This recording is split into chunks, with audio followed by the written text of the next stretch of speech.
Araw-araw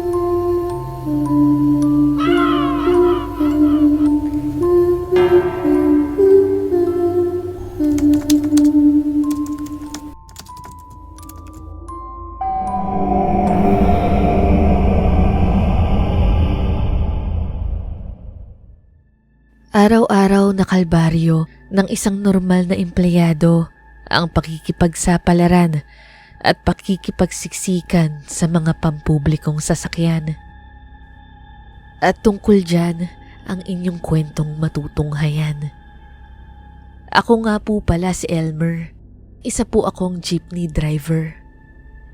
Sariling pagmamay-ari ko po yung jeep na pinampapasada ko. Namana ko po ito sa aking yumaong tatay. Nalaman ko lamang po itong channel nyo dahil sa asawa kong si Lala. Kada uuwi po kasi ako ng bahay ay naririnig ko siyang nakikinig ng mga istorya ninyo.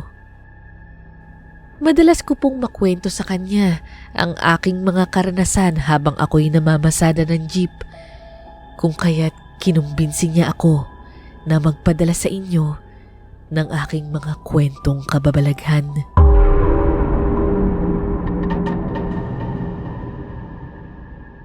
Ang una ko pong kwento ay nung araw po ng undas. Madaling araw po noon at nagbabalak akong bumiyahe ng maaga dahil sa alam kong marami ang buhos ng tao na papunta sa sementeryo. Para makarami ako ng pasaherong isasakay, ay nauna na akong umalis sa garahe ng jeep namin. Medyo madilim pa po noon, misteri. At una kong naisakay ay isang matanda na may dalang bayong. Umupo ito sa tabi ko at iniligay niya din yung bayong sa upuan upang wala nang makasingit pa na ibang pasahero. Sa isip-isip ko noon ay baka ayaw ng may katabi ni nanay sa upuan. Ang aga niyong umalis, Nay. Namamalengke ho ba kayo? Tumingin lang ito sa akin at ngumiti. Pagkatapos nito ay ibinalik na din niya yung paningin niya sa kalsada. May mga ibang pasahero na din noon na nagsisisakaya na gawa ng papasok na sa trabaho. At yung iba ay maagang nagpupunta at dadalawin yung mga yumaong mahal nila sa buhay. Karamihan sa mga pasahero ay gustong umupo sa unahan ng jeep. Pero gawa ng ayaw magpaupo ni nanay sa unahan ay pinipigilan ko na lang sila at sinasabing sa loob na lang sila sumakay. At maluwag pa naman. Yung ibang mga lalaking pasahero ay kamot ang ulo pagkat hindi ko sila pinagbibigyan makaupo rito. Nang madaan ako ng sementeryo ay itinuro na lang ni nanay yung direksyon kung saan siya bababa. Nang makababa na ito ay doon ko lang naalala na hindi pa pala ito nagbabayad sa akin. Sunod pa nun ay nagmamadaling sumakay yung dalawang pasahero sa unahan ng jeep. Dahil doon ay nagsalita yung isang lalaki na nasa likod ng aking upuan. Brad, bakit sila pinaupo mo dyan sa unahan? Nung kami ang sasakay, ayaw mong magpaupo. Biglang natakot yung dalawang pasahero na nasa unahan at katabi ko sa naging asta ng mamang nasa likuran ng bangko ko. Kabababa lang ng matanda sa sementeryo, sir, kaya sila nakasakay. Nakita ko yung pagtataka ng isang pasahero at lalo na nung dalawang kakasakay lang sa tabi ko. Pinaglululoko mo ba ako? Wala namang nakaupo na matanda dyan ah. May nakaupo dyan, sir. Kakababa nga lang. Matandang babae na may bayong pa. Wala pong nakasakay dyan kanina. Nagtataka nga din ako bakit hindi mo ako pinaupo dyan. May matanda ho talaga akong katabi kanina. Siya ang unang pasahero ko. Kanina pa nakasakay yun dyan. Nako, baka multo yung nakita niyo, kuya. Araw pa naman ang patay ngayon. Sa takot ng dalawang pasahero sa tabi ko, ay bumaba na lang sila at humanap na lang ng ibang jeep na masasakyan.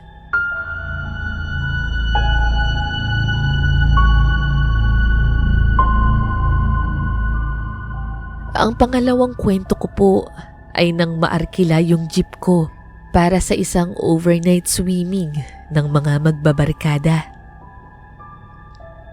Dati po kasi ay uso sa mga kabataan yung nagpapara na lang sa kalsada at bigla ka na lang aalukin ng arkila para lang ihatid sila sa mga pinagsuswimingan nilang resort.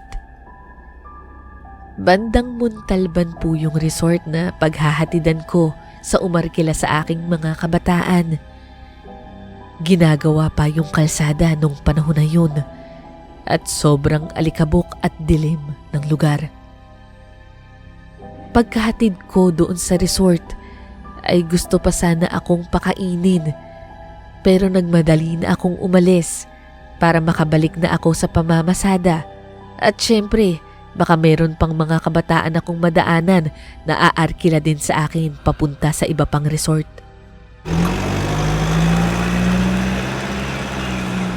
Nang nasa biyahin ako ay ako na lang pong mag-isa at hindi mo masyadong maaaninag yung kalsada. Gawa ng mga alikabok, dala ng mga hinuhukay na lupa.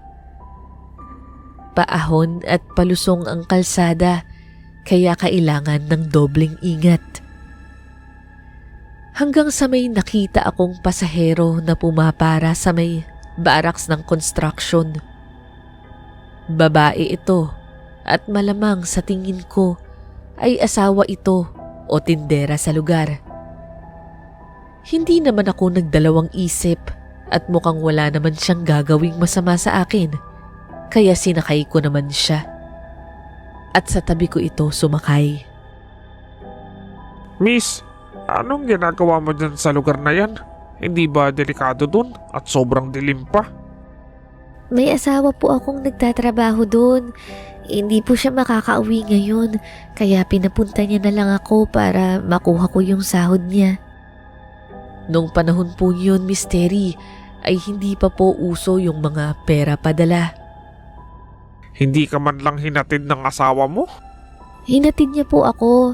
Nung may nakita na ho siyang jeep na pwede kong masakyan pumasok na din siya sa loob. Ah, ganun ba? Saan ba ang baba mo?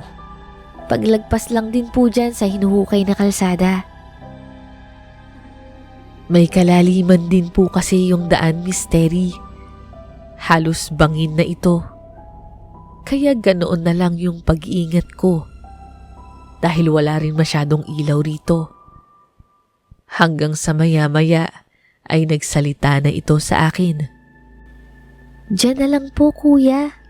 Saan? Dito? Sa pakurbang kalsada?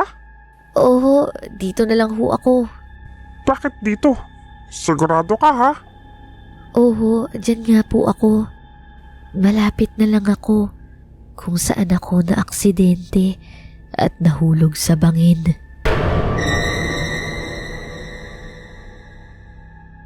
Misteri, humarap ito sa akin at pagtingin ko sa kanya ay puno na ito ng dugo at biglang bumaba sa jeep ko at tumalon sa bangin.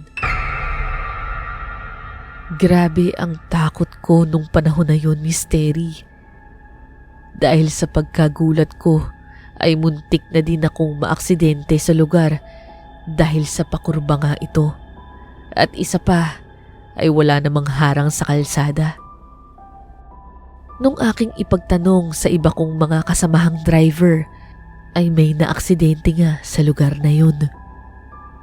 Isang tricycle driver at ang babaeng sakay nito ay parehas namatay sa pagkakahulog sa bangin.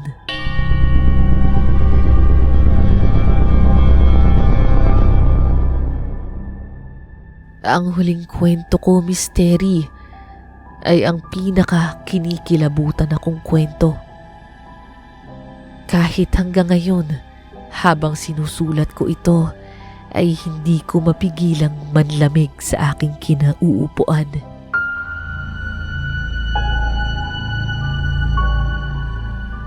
Nangyari ito nung abutin ako ng hating gabi sa kalsada dahil kinabukasan ay hindi ako makakapaglabas ng jeep dahil sa uuwi kami ng probinsya ni Mrs. Mga pasado 2:00 na ng madaling araw at halos iilan na lang yung mga pasahero palabas ng bayan. Karamihan po kasi ng pasahero nung oras na yun ay papasok ng subdivision. Kaya bibihira na lang yung mga lumalabas na pasahero. Nagmamadali na ako para makahabol sa mga papauwing mga tao.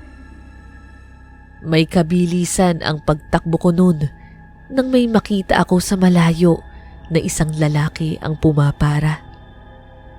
Misteri, maliwanag ang jeep ko dahil marami kasing ilaw ito, lalo na sa loob.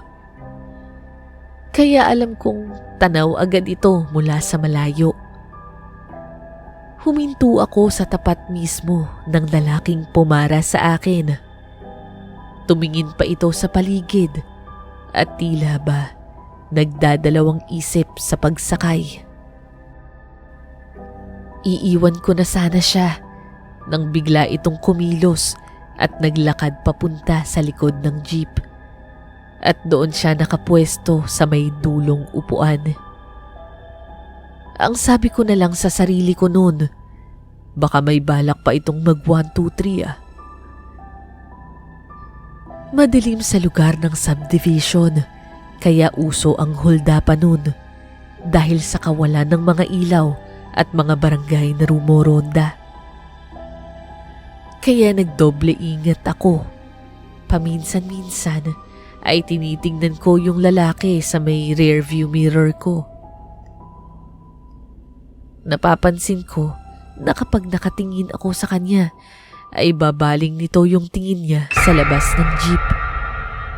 Na para bang hindi siya mapakali. Malapit na kaming makalabas ng bayan noon at hindi pa nagbabayad ito ng kanyang pamasahe. Maya-maya ay gumalaw siya at lumapit papunta sa aking likuran.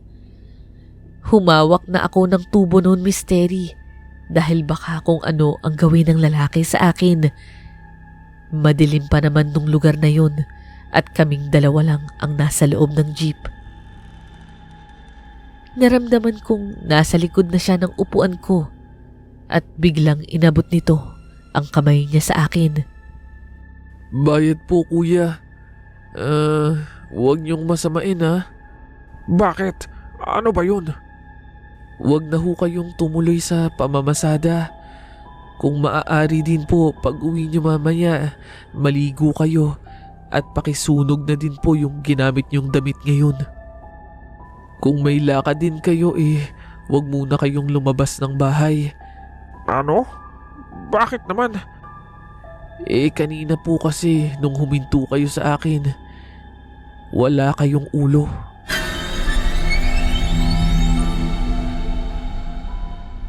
Nagdalawang isip nga ho akong sumakay kanina kasi naisip ko baka multo kayo. Pero mukha namang hindi at mukhang hindi rin kayo aware na wala kayong ulo. Yun lang ho, kuya. Mag-ingat kayo. Para akong binuhusan ng yelo dahil sa nanlamig yung buo kong katawan noon, Misteri, sa mga narinig kong binigkas sa akin ng lalaki. Hindi ako makagalaw at nakita ko na lang yung lalaking nagmamadali sa pag-alis. Agad naman akong umuwi at sinunod ko yung mga sinabi niya sa akin. Naikwento ko kay Lala yung nangyari sa akin at iyak naman ito ng iyak. Hindi na kami natuloy sa pag-uwi ng probinsya ng asawa ko nung mga panahon na yun. Iilan lamang po yan sa mga kwentong kababalaghan ko, Misteri. At kapag nagkaroon po ako ng oras, ay susulat po ako ulit sa inyo. Maraming salamat nga po pala. At God bless sa inyong channel.